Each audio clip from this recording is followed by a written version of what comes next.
28 तारिखआव बिजनीनिफ्राय बिथां रन्जन दैमारीजों लोगोसे जियालाव जिसेबां थानाय सोद्रोमाफोर बिथांमोना थाबैनो उदां जानायनि मुङाव आरज खालामनाय जादों। बिजनी ओरैहाय हादानथिंजाय रानीघाट होननाय मोनसे जायगायावहाय मोनसे फुजा हैदोंमोन बिथांमोना। तो जायफ्रा फुजा हैदों बिथांमोननिसिम रोजा रोजा साबायखर बावहरनाय थाबाय। तो बेफोरबायदिनो आरोबाव गुबुन गुबुनफ्राबो बेफोरबायदिनो थाबैनो उदां जागोन होननानै जानायनि मुङावहाय आरज खालामगोन होननानै आं सानो। तो लोगोफोर बिथांमोननि जाखिनि आरज खालामनाय बेखौ नोंथांमोना दान्दिसे नायलांदो। बयनिसिमबो अननाय सिबिनाय जासिग्रोबाय आरो दिनै बे जोंनि हारिनि थाखाय गाबनो फैनाय फुजिनो फैनाय बे सुजुगावनो दिनै फंनैसो बुंनो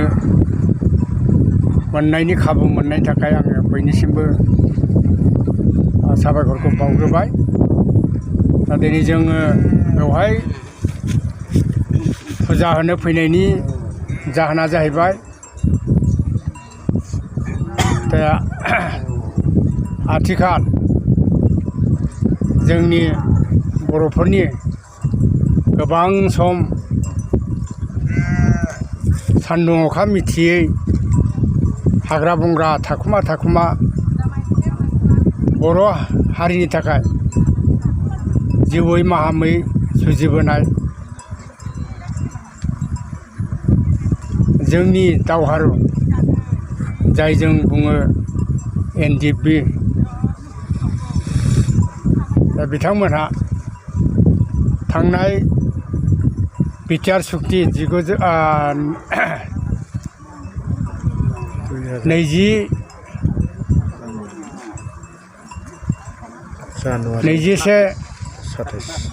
जानुवारियाव बिटिआर सुक्तिया जालांबाय। गोबां बर'फोरनि जि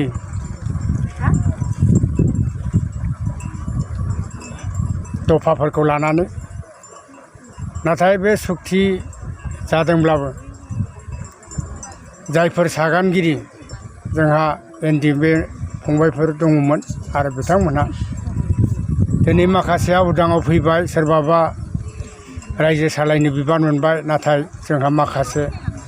जाय ndfb फाउन्डार रन्जन दैमारीजों लोगोसे माखासे केडारफोर दासिमबो जोबथेसालियावनो खोमसि दरसे थानांदों। दा बिथांमोनहा जाहाथे उदां अख्राङाव फैनो मोनो आरो बिसोरनि जिउ सोलेरा जाहाथे गाहामै थायो, आनान गसाइया आशीर्बाद होयो बा बिनि थाखायनो जों दिनै इसोरनाव आरो देव देबिफोरनाव जोङो सोमोन्दो लानानै दिनै फुजिनो फैदों। धोरोमनि निति बिथिखौनो लानानै हाजारसोनि थाखाय सासेनि गाबनायाव जाथिया उद्धार जायो, जाथिया उदां मोनो, बेखौनो जोङो नोजोर बोनानै दिनै बे फुजाखौनो फैदों। दिनै फुंनिफ्राय सानसेनि हाबाफारि लानानै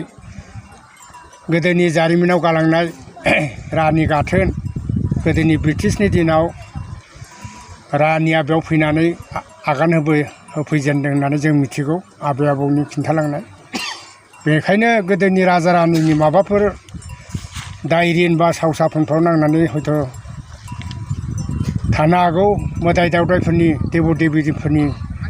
माबाफोर दायरिनफ्राव थानो हागौ। दा बेफोरनिफ्राय जों दानफोर हफोर बा जों परित्रान मोननो जाथिया दिनै बे रानि गाथोनाव जों आगमन खालामफैदों, फुजा होफैदों जाथि उद्धारनि थाखाय। जाहाथे दिनैनि बे फुजिनायजों जोंनि जि साननाय हनाय जाफुङो, बेखौनो जों दिनै गाबदों।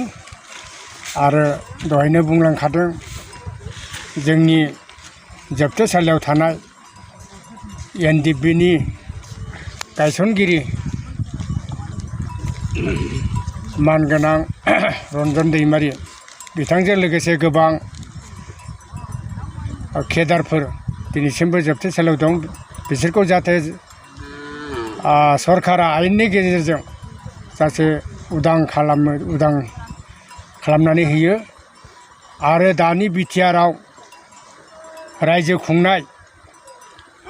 जोंनि बिटिसिनि CM मानगोनां प्रमद बर'नि रायजो सालायनाया जाहाथे जोङो गोख्रोङैनो जाहाथे बे बिटिआरखौ मोजाङै सान्थि आरो गोजोन खौसेजों गुबुन गुबुन हारि माहारिनि गेजेरजों जाहाथे सालायनानै दावगालांनो हायो बेनि थाखायनो जों दिनै गाबनो फैदों दा जोंनि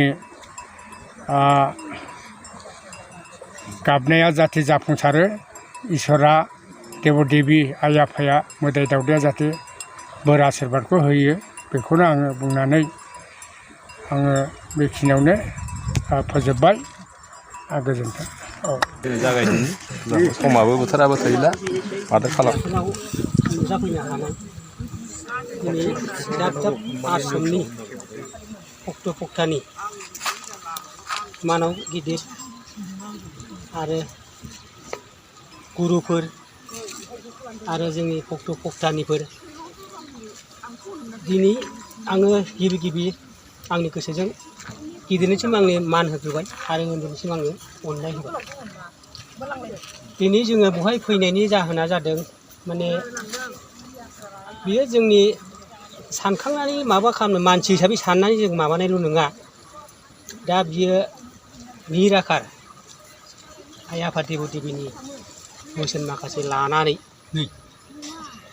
आरो बेल' नङा दाख्लै लोगोसे बिसोरो लखन ब्रत खालामनाय बे लखन ब्रतनि बे फैदों जाहैबाय आरोखि बे देव माबायाव बानियाव दा फैनानै दिनै आरो दाख्लैनि बेलायावबो आरो बे बोसोनखौनो होबावबाय जोंनि बे सोंनाय फिन्नाय खालामनायाव जोंनि बे रैखाथि मन्दिर आंनि न'आवनो दा बिदिखौ लानानै बिदि बोसोन होबाय थाबायब्ला जोङो मावनोबा गनो गैया आरो जों गासैबो पक्ट' पक्टानिखौ मोनजोबनो हायाबाबो जोङो जाखिनि पक्ट' पक्टानि जों मावग्रा होग्रा होमब्लाबो खिथादोंमोन बयखौबो खावलायदोंमोन दा खावलायनायनि गेजेराव सोरहाबा सोलाबो सोरहाबा सोलाबा जा एसे जोङो पक्ट' पक्टानि जे नुजाफैनायना जोङो फुजाखौ होफैबाय होयै होयै जोंहा दिनै जोबथा नैबे गुरु दांमाल फुजा सफैबाय दा जोङो बे फुजाखौ होनो गोनाङा जाहैबाय जोङो जिहेतु जोंहा बर' हारिनि गेजेराव जोङो हारिनि जाथिनि जोंहा अलखदाव गोलैनानै दङ नुनायाव जोंहा बिटिआर रायजो गोदान दानानै जेने सक्ति जादोंमोनब्लाबो जोंहा माखासे उदां जानांगौ होननानै बुंदोंमोन बे सरकाराव दानि सलिथ सरकार जानायाव नाथाय गासिबो जोंहा हाग्रा बंग्रा थाग्रा ndfb फिसाफोर माने गोदाव सोराव दा माखासेया जोबजानानै दङ जा उदां जा नुबाय जानांगौ बिदिब्ला जायफ्रा आर'ज खालामहैनाय मानाय बिथांमोननिसिम आरोबाव फिन जोबथारनायनि रोजा रोजा साबायखर बावहरनाय थाबाय जाहाथे सार रन्जन दैमारिजों लोगोसे जायफ्रा फासि जाहां जानानै दङ आरो जायफ्रा दिनैसिमबो उदां जायाखै बिथांमोना थाबैनो आंबो आर'ज खालामो बिथांमोना जाहाथे थाबैनो उदां जाबोयो उदां अख्राङाव जों जेरैबायदि दङ बिथांमोनाबो थानो हाफैनायफोरबायदि आरो गोदो जेरै दंमोन जोंनि सार रन्जन दैमारिया बे जेरैबायदि साननो हानाय गोहो पावार बेफोरबायदिया थाबैनो उदां जाफिनगोन होननानै आं सानो भिडिअखौ बारा गोलाव खालामला बेखिनियावनो दोनथ'नो सानबाय जय बर' हारिनि